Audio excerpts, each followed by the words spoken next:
Howdy everyone. Today we will be presenting a concept that addresses one of the most pressing challenges in modern computing infrastructure, that is energy efficiency in data centers. This presentation is based on a paper titled Dynamic Right Sizing for Power Proportional Data Centers by Minghong Ling and co-authors. It introduces an intelligent strategy for matching server capacity with workload demand in real time. So now let's start by understanding why this matters so much. Data centers are the digital factories of our age. They host our websites, run our apps, and store our data. But they also consume a staggering amount of power. Now, here's the problem: servers consume almost 50% of their peak power when they are doing nothing.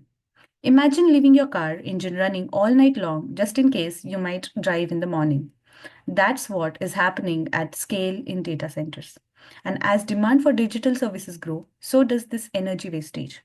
So the industry trend is moving towards power proportional data centers where power consumption scales with the workload. But achieving that is easier said than done. In the graph, we have a comparison of power consumption of servers in the data center in hibernation, idle, and active modes. We can see that even in the idle state, the servers consume comparable amount of power as that of the active state. This is where dynamic right sizing comes in. Think of it like adjusting the number of cash registers open in a supermarket. When it's rush hours, you open more. When it's quiet, you can close some. Dynamic right sizing does the same. It dynamically adjusts the number of active servers based on the current demand. If traffic is low, idle servers are turned off or put into a low sleep mode. When demand spikes, more servers are activated. The key is balancing energy efficiency with system responsiveness. You don't want to be so slow to turn on servers that customers experience delays. Of course, putting this into practice isn't without its challenges. First, state management. Transitioning servers in and out of power saving modes isn't instantaneous, it takes time and coordination. Second, there are reliability concerns. If you keep flipping your light switch 100 times a day, eventually it will wear out. Same goes for the server hardware. Third, uncertainty. Workload demand isn't predictable. So, how do you know how many servers to keep active? Existing solutions like receding horizon control try to address this by predicting future workloads. But as we all know, forecasts can be wrong, just like the weather forecasts. Different data centers face different challenges. Some run under flexible quality of service constraints, while others have a strict SLA that can't be violated. Electricity prices might fluctuate with time or stay fixed. Workloads can be homogeneous or vividly variable. So, we need a general model, a flexible framework that can adapt to various constraints and still help us make smart, energy efficient decisions. The goal is to develop a model that captures the key trade off between cost and performance in any data center configuration. This model works in discrete time slots, say every minute or hour. Let's say xt is the number of active servers at time t.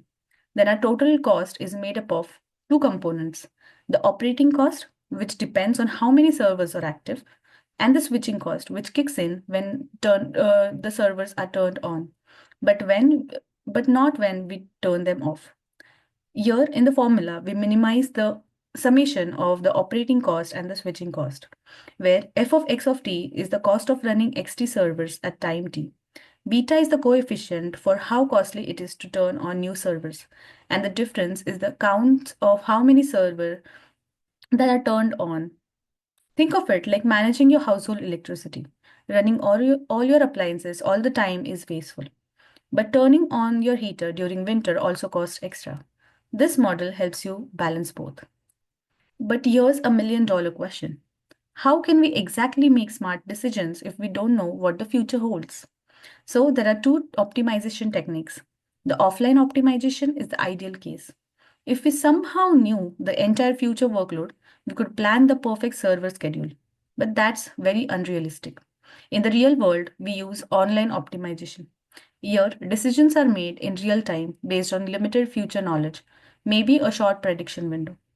The challenge is striking a balance. You want to minimize cost, but still ensure enough capacity to meet demand spikes. A good analogy here is riding sharing services. If Uber knew exactly how many riders will request a ride an hour from now, it could perfectly position drivers. But in reality, they estimate based on current trends and reposition drivers just in time, in real time. So, to discuss further, Tejas will present some of the algorithms based on these optimization techniques. Okay, so how does this model apply to the real world?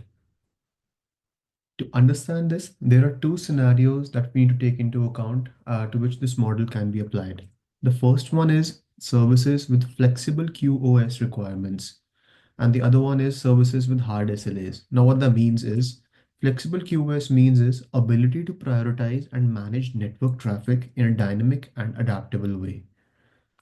Hard SLA is a service level agreement with strict non-negotiable requirements and penalties for non-compliance. And we'll understand that as we go through these slides. So starting off with services with flexible QoS requirements, we'll take Best Buy as an example.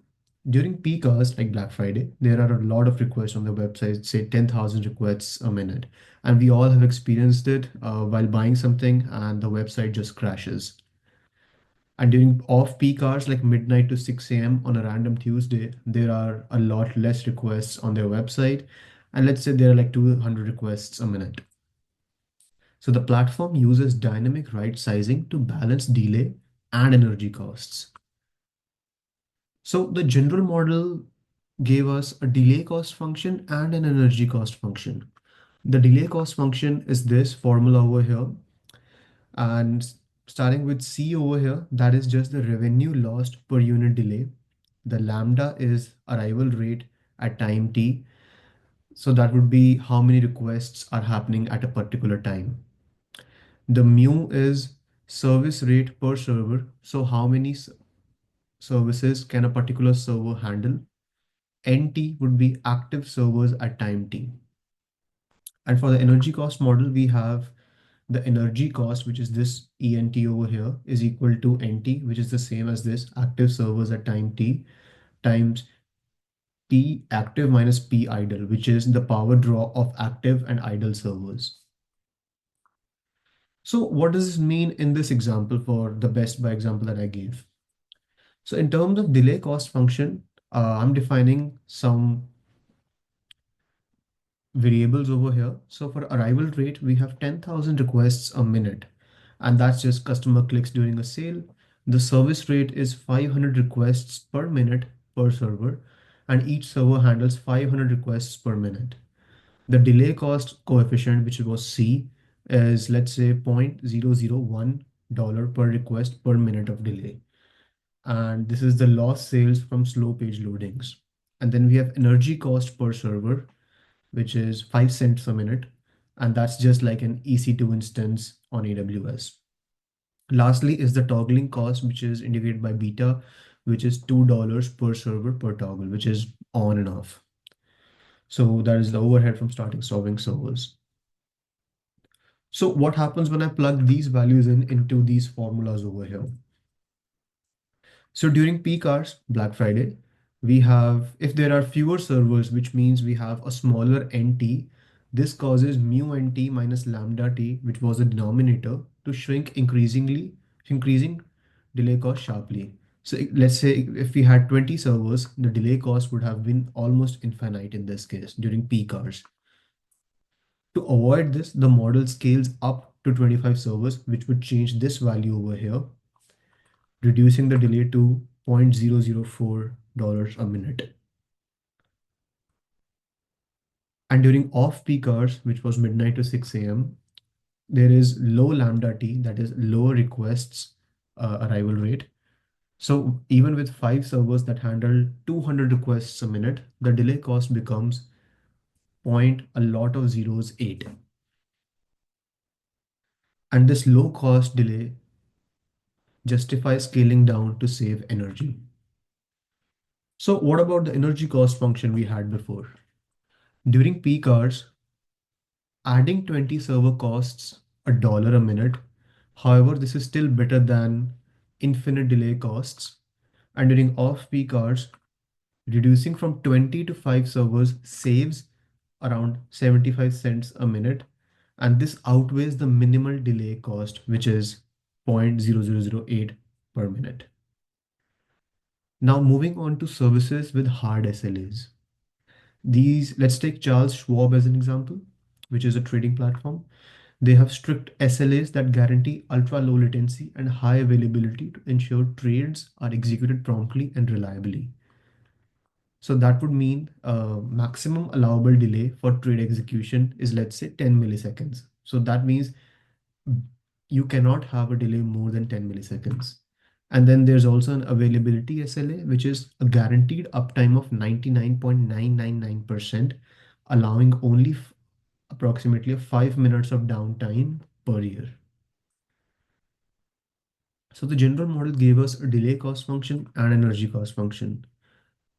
So the number of active servers must satisfy this formula, which is the number of active servers, and these all values are the same from the last function. Only D here means maximum allowable delay. And for the energy cost trade-off, we have servers cannot be aggressively turned off as the delay constraint mandates a minimum number of active servers. And energy savings comes from optimizing within this constraint. So we are optimizing this constraint over here, and energy savings comes from that optimization. So what does this mean in this example for the delay cost function? Again, we have the arrival rate, which is 1,000 trade requests per second during peak hours, and that means trade volumes during market opening or closing times. Service rate is, let's say, 200 requests per second per server, which is means each server can handle 200 trades a second. And maximum delay is 10 milliseconds, which is the SLA constraint for latency. And this was discussed in the previous slides. Energy cost per server is 10 cents per minute, and that is the data center power cost. And then there's the toggling cost, which is $5 per server toggle. And that's overhead from starting and stopping servers. So what happens when I plug this in into this formula I had over here? So during peak trading hours, high trade volumes, which is 1,000 requests a second during market opening, gives us around 10 servers. Hence, hence we scale up to 10 servers to ensure latency stays below 10 milliseconds, and that latency is over here to avoid SLA violations. And the energy cost for 10 servers is $1 a minute. And the toggling cost is 5 times 9, $45. And during off-peak trading hours, which is during low trade volumes, we plug 100 over here with the same delay constraint, and we get just one server. Hence, we scale down to one server to minimize energy cost and avoid SLA violations. And energy cost for one server is a cent per minute, and the toggling cost for toggling off those 9 servers was a one-time cost of $45. So how is this model different from something that is currently in use, and that something is receding horizon control, RHC? And RHC solved an optimization problem over a prediction window, example the next W time periods, and implements only the first decision. This window shifts forward at each step, and hence this is called receding. LCP is robust even with no future workload knowledge, that is W equals 0. RHC heavily depends on W. Our LCP is 3 competitive, which means that the cost it outputs would always be less than or equal to 3 times the optimal model cost, while RHC depends on W and is unbounded in the worst case. LCP provides consistent savings across the workloads, while RHC has volatile savings. The offline solution refers to the best possible way to schedule the number of active servers in a data center. However, it is only theoretically possible because it works only if you know the entire future workload in advance. But the good part is, studying it helps us design good online algorithms like lazy capacity provisioning that work in real time without having information about the future workload in advance. How does it work? The optimization deals with the same two competing costs as the general model, that is, the operating cost and switching cost. And the key takeaway from the solution is that the optimal offline solution is lazy in reverse. This means that the number of servers change only when it is absolutely necessary and it stays constant most of the times. How is it characterized? The optimal offline solution is characterized by using upper and lower bounds on the number of active servers. Lower bound. This assumes that the switching costs are paid only when turning the servers on. As a result, the system avoids turning on servers unless it is absolutely necessary, leading to fewer servers being active. That is, it is lazy to turn on. Upper bound. This assumes that the switching costs are paid only when turning servers off. So the system avoids turning servers off, keeping more servers active. So it is lazy to turn off. The actual optimal solution lies between these two bonds, and it only changes the number of servers when necessary. This lazy behavior, changing as little as possible, is what defines the structure of the optimal offline solution. The equation that represents this solution is given by the following. Xt is equal to min of max of xt plus 1, comma xt lower bound, comma xt upper bound. Here, xt refers to the number of active servers at time t. Xt plus 1 refers to the optimal number of servers at time t plus 1. XTL and XTU represent the number of lower bound and the upper bound on the number of active servers at time t. And here is an example to illustrate this solution. Let's say that there are four time steps t equal 1, 2, 3, 4, and the upper and lower bound for the number of servers are as follows. So for t equal 1, the lower bound and upper bound are 2 and 6. For t equal 2, it's 3 and 7. For t equals 3, it is 4 and 8. And for t equals 4, it is 5 and 9. So let us assume that the value for xt at t equal 4 be 7. So how do we get this value is that we already know it from the previous step. Because this solution uses a solution already knows the future workload in advance, it already knows the final value. And we are moving backwards from that step. So at So the theorem is applied backwards, and at time t equals 3, xt's value would be minimum of maximum of 7, comma 4, comma 8. In this case, the answer would be 7 itself. So there's no change in the number of servers because it is within the bound. At time t equal to, the same equation is applied with the lower bound to be 3 and the upper bound to be 7, and we get the number of servers to be 7 again. But at time t equal 1, when the theorem is applied once more, the max of 7 comma 2 gives us 7. But since now the upper bound on the number of servers is 6, the number of optimal servers at time t equal 1 would be equal to 6. So here there is a change and there's a switching cost. So the lower and upper bounds are calculated by charging switching costs only when the servers are turned on, or charging costs or when the servers are turned off. Why does this theoretical solution matter? It is the benchmark because there's nothing better than this algorithm. It also sets the stage for lazy capacity provisioning solution, which is similar to this, but it does not require any future predictions and doesn't go in reverse in time, but it goes forward in time. This will be explained by my teammate Dante. As we discussed, the optimal offline solution has some unrealistic requirements for the future. The authors of this paper propose lazy capacity provisioning as a solution to this problem. This algorithm has a prediction window where at a given time the lazy capacity provisioning only knows the operating cost up to the prediction window.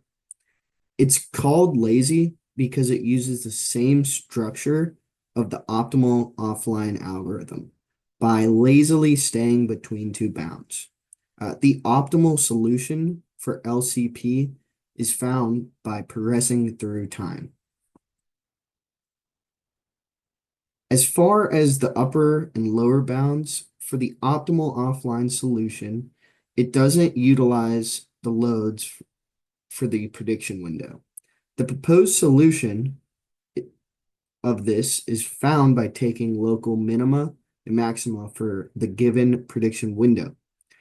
By definition, the new upper will be strictly less than or equal to that of the optimal, as the new lower is greater than or equal to that of the optimal. As an example, for the given window, let's say 0.4 to 0.8, the maxima of that window is guaranteed to be less than that or equal to the global maxima, and the local minima is guaranteed to be greater than or equal that of the global minima. Here, if like the bounds were 0.4 and 0.8, we can see that the local maxima would be at 2, whereas the local minima of this window would be here at 0.4.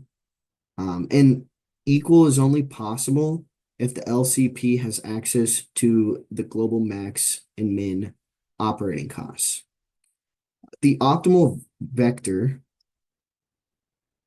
for the LCP algorithm is determined as 0 if the time tau is less than or equal to 0, or if tau is greater or equal to 1, the optimal vector is the computed value restricted by the maxima and minima, seen in this equation. LCP performance is guaranteed to be no more than 3 times worse than the performance of the optimal offline algorithm that has complete knowledge of the future, given the LCP is 3 competitive. This competitive ratio is actually independent of the window size W and searching cost beta. So the case study done in this paper uses a static right sizing scheme to calculate an estimate of cost savings since data centers do not use dynamic right sizing. A constant number of servers is chosen and then assuming knowledge of all their workloads. There were 2 specific traces from real-world data centers used. Hotmail, 8 servers, notably a 48-hour period, whereas MSR is a 1-week period. The Hotmail data also involves a lot of nighttime activities, such as maintenance. And then the trace data is normalized such that the peak load set to 100. I'm going to cover a few results. So first, the energy cost. We can see with both A and B being the Hotmail and MSR, in both cases show significant cost savings is possible with LCP. And then we observe that it is proportional. So as energy cost increases, the cost savings also increases. For switching cost, there's a significant cost savings possible as well, as long as the costs aren't too large in relation to their period. So here we note with A had a period of 48 hours. It shows significant, closer to an hour or a little bit more, it starts to drop off. Whereas with B, MSR had a week period.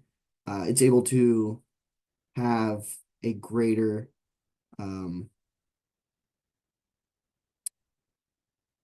switching costs to increase the performance. And then the PMR ratio, dynamic right sizing exploits the gaps between peaks and valleys in the workload and provides large savings as the gaps, the PMR itself increases. So we observe, for example, at 0% cost reduction, I have a PMR of about 1, so say 0. And then when it goes to PMR of 2, we see significantly more, up to like 10%. And then at 4, significantly more at 40%. And yes, thank you.